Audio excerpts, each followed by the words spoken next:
There's a version of stress that every business owner carries, and it's not something that you can kind of point to on a calendar. It's not a bad month or a lost client or a crew call out. It's quieter than that. It's the constant low hum of knowing that everything, every decision, every fire, every question that nobody else can answer still runs through you. Welcome back to Brickonomics, the business of building. I'm your host, Nick Scroggs, and this episode is about a distinction that I think almost every builder eventually has to face, whether they want to or not. Do you own a business, or are you an employee of a business that you own? Because here's the uncomfortable truth. If you're still the thing holding your company together, if nothing moves without you, nothing gets decided without you, nothing gets fixed without you, you're not a business owner yet. You're an employee of a business that you happen to own. And a particularly exhausted one, I might add. You've got the title of owner, but none of the freedom that's supposed to come with it. No real weekends, no real vacations, no real security, because the second that you stop showing up, the whole thing stops running. And here's the part that stings a little. Somewhere out there is somebody with your exact same skill set, your trade knowledge, your work ethic, your eye for a job done right, who's working for somebody else right now, making great money, punching out at 5, sleeping fine, and not carrying any of that you're carrying. So what's the difference? Why do this at all if you're just going to end up just as trapped as an employee, except now you're the one that's worrying about everybody else's paychecks as well? The only honest answer is this. Owning a business is only worth more than working for one if the business becomes something bigger than your own labor. If it can eventually run, grow, and hold value without you standing in the middle of it, holding it all up. That's the line between being an employee of your own company and becoming an actual entrepreneur.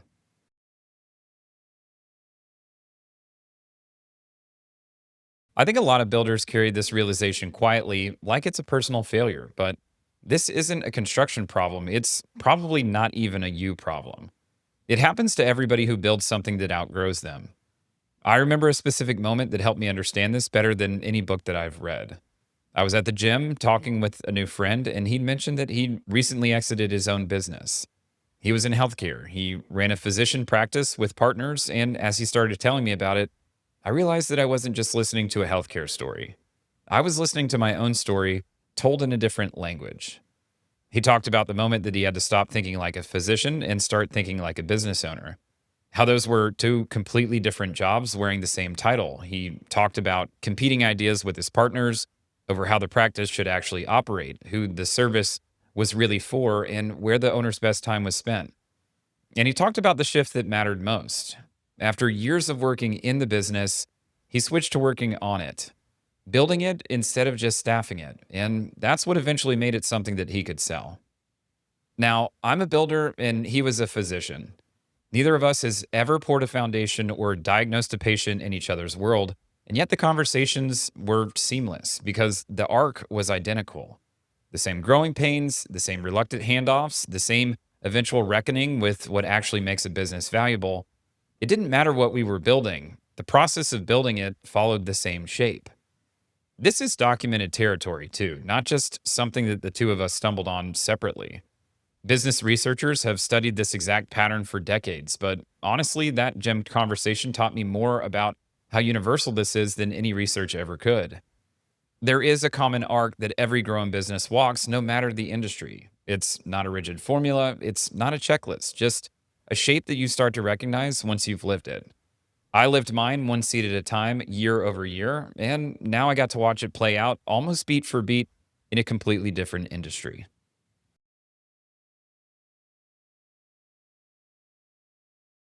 When I started this business with my dad, my background was about as different from his as it could be. He'd spent his life around small family owned businesses that he ran, and that was the model that he knew. I came in fresh out of an MBA program with a deliberate goal: build something that didn't need to live inside my head to function. From day one, I wanted out of the center of it all, even before there was much of anything to be the center of. And that sounds good in theory, but in practice, the early years don't really care what your goals are.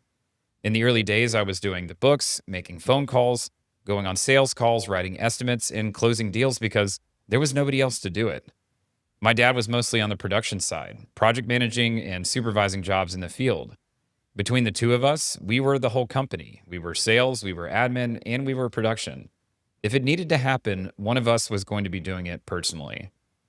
As the business grew, we added a design division, and that became a bigger part of what I was personally doing. While I was running sales and estimating, I was also coordinating with our internal designers and outside partners to actually put together projects before they broke ground. For a long stretch, that coordination sat entirely with me because there wasn't a clean handoff yet. I was doing the estimates, the sales calls, the pre construction coordination all at once, and it worked, but was a lot to hold on to in one person's hands. One thing worth mentioning here: if it's your instinct, like mine, to get out of every seat as fast as possible, the owner is usually the best salesperson in the business, and sales is often the right seat to hold on to for the longest. It's the easiest place in the entire company to build trust with the client because you're talking to the person whose name is actually on the door. I stayed in that seat a long time on purpose, and even while I was actively trying to get other things off my plate. As we got bigger and added more projects, the time it took to do all those jobs meant that new seats would slowly but organically form. Seats that would eventually fill a full 40-hour work week. My goal was always to define those seats and hand them off to others. Sometimes I did a great job, and those seats were well defined and handed off cleanly. Other times, responsibilities just kept stacking up onto me as the owner until something forced the issue. For me, that something happened one time in particular on a production side of the business, not on the sales side, and it ended up solving a few problems all at once.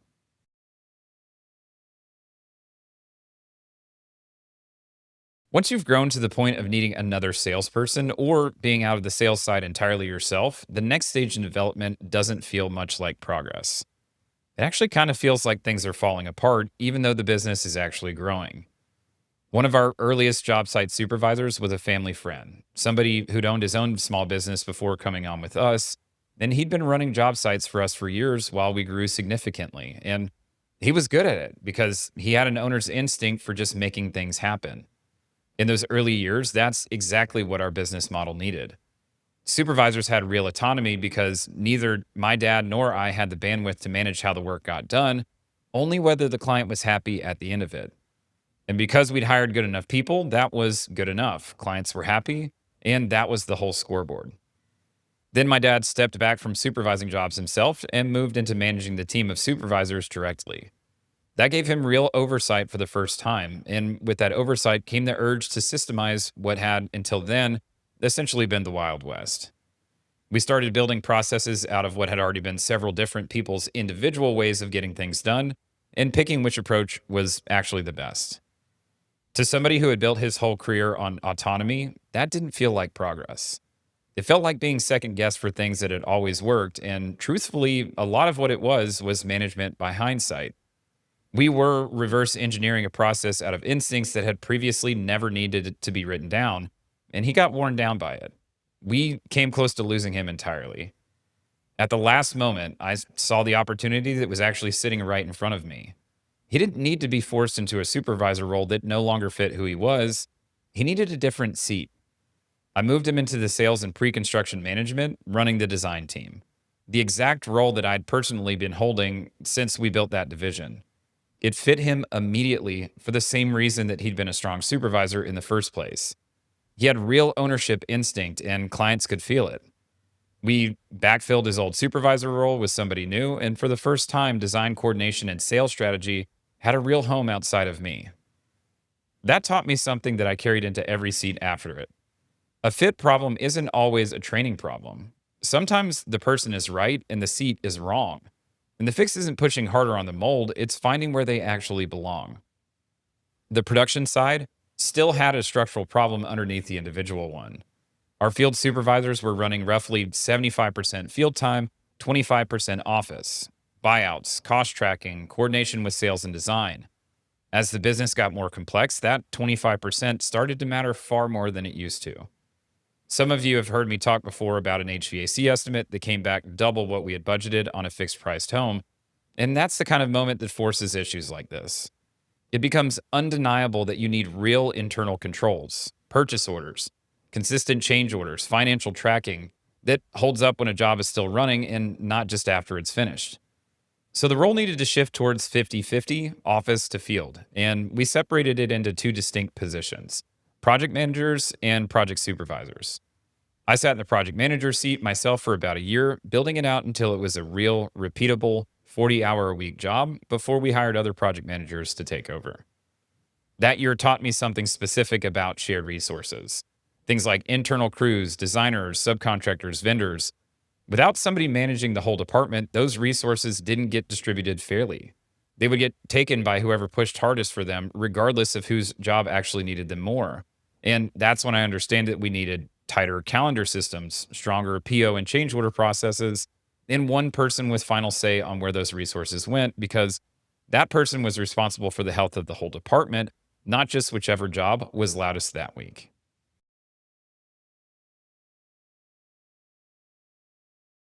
After spending a few years in the project manager seat on the production side of our business, the seat that I ended up sitting in the longest by far was in operations. Sales, design, and production all had defined roles underneath them now, so my job shifted more to looking across all of it, finding inefficiencies, building compensation strategy, protecting service standards, and trying to pull risk out of every seat underneath me. This is the stage where you think that you finally arrived. You've delegated real work, you've got people in seats, and now you're just optimizing the machine from above. It feels like control, finally, after the chaos of the stage before it. Here's the problem that nobody warns you about. When your title covers systems, HR, admin, production, and sales all at once, you stop having one lane. You now have 5 lanes, and whichever one is the loudest this week is the one that wins your attention. The squeaky wheel gets the grease every time, no matter how good your intentions are when you were going in.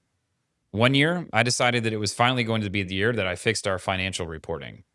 Not just a P&L and L and a balance sheet. I wanted a real set of reports that I could actually use to find problems in the business and correct them before they became expensive.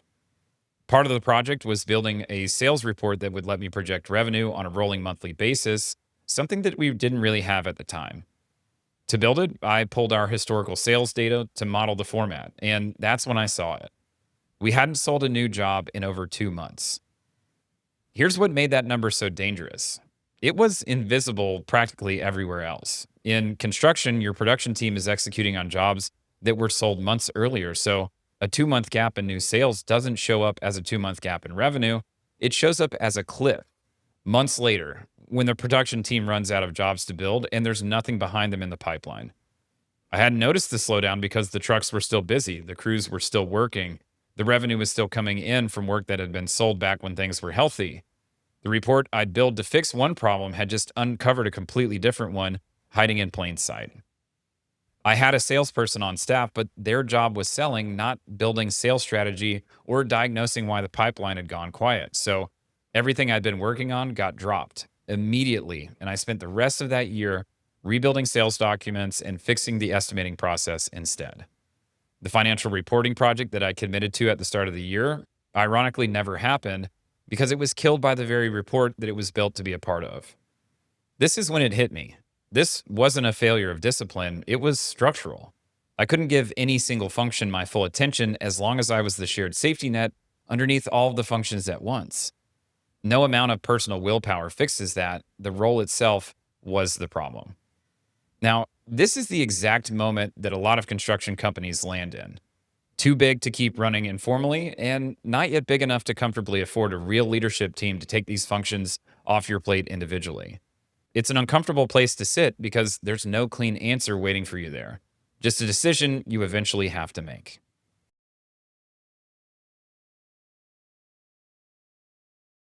This is the point where the employee versus entrepreneur question stops being theoretical and starts becoming a question that's actually in front of you. For us, this started around $5 million dollars in annual revenue, though I tell you not to fixate on that specific number.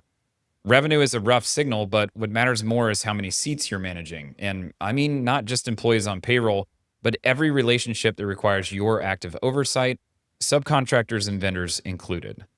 Historically, this crisis point tends to show up somewhere in the range of 25 to 50 managed seats because that's the point at which the individual efforts of one person can't reliably sustain all of the relationships that are needed to run that level of organization.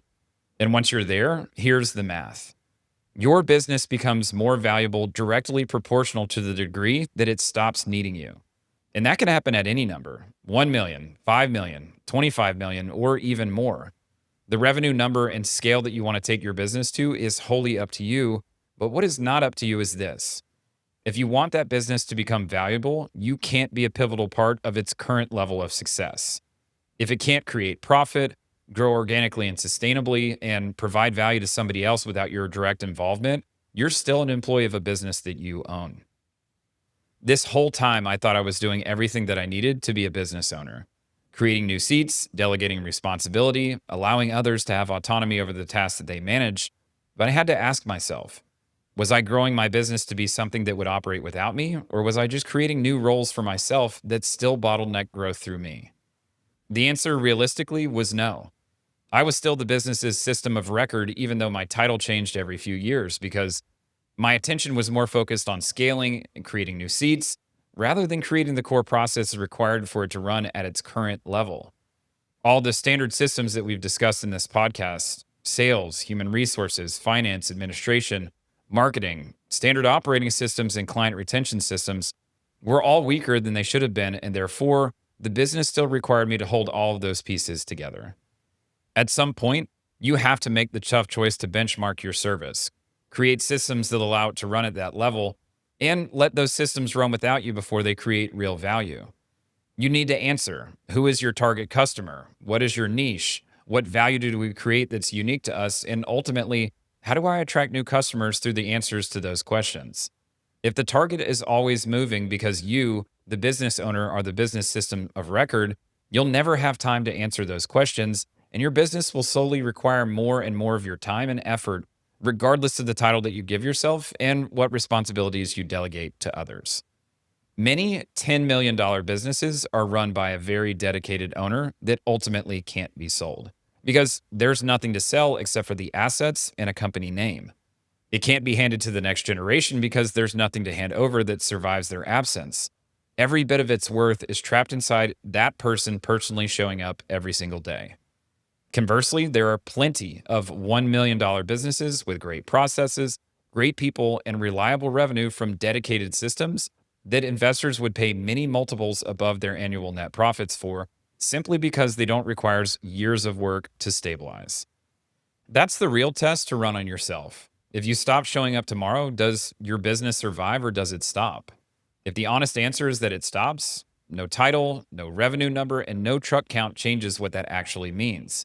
You haven't built the thing yet. You've just built a very demanding version of whatever job you've given yourself.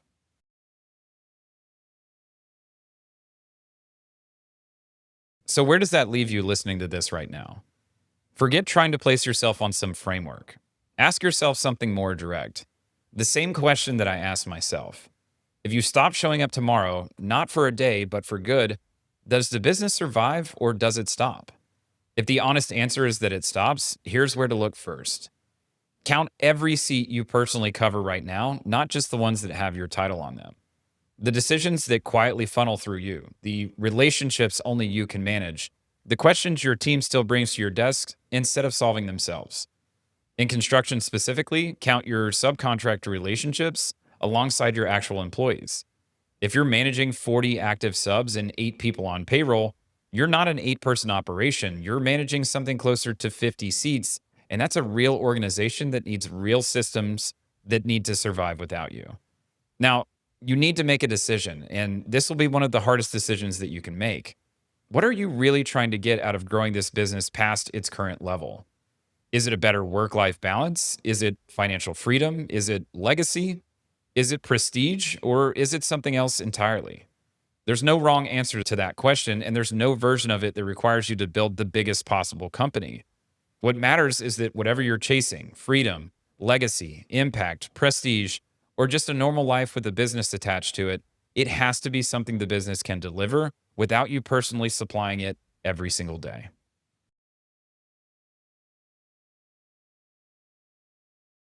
Here's the thing that nobody tells you about all of this: work life balance, financial freedom, community impact, legacy. You can find real versions of every one of those at almost any scale. A $1 million business that runs on real systems can hand its owner more freedom than a $10 million business that still runs off of its owner's back. Scale was never the goal, independence was. But here's the part that keeps this from being simple: every scale you build to has a ceiling, and you're going to hit it. It's the point where the systems that you just got done perfecting have stopped being enough and where the next level of growth demands another round of what got you here in the first place.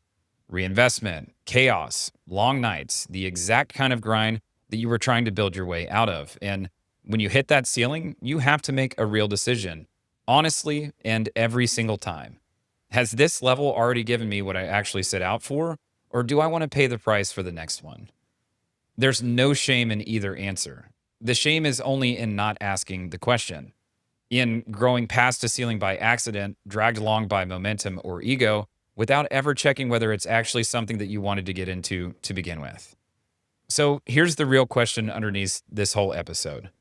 If you're going to remain the system forever, at whatever scale you choose to land on, what did you actually gain by owning the business instead of working for somebody else? You took on all of the risk. You lost your weekends. Staying the system is safe and it's a familiar choice.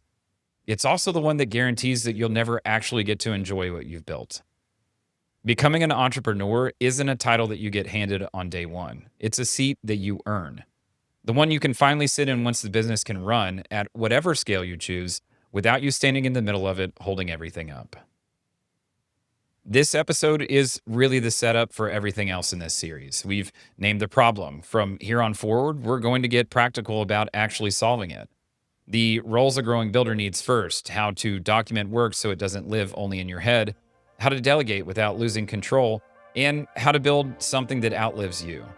Next episode, we'll start with the first 3 roles that every growing builder needs and how to know when you're actually ready to build them. Thanks for listening to Brickonomics, and I'll see you in the next one.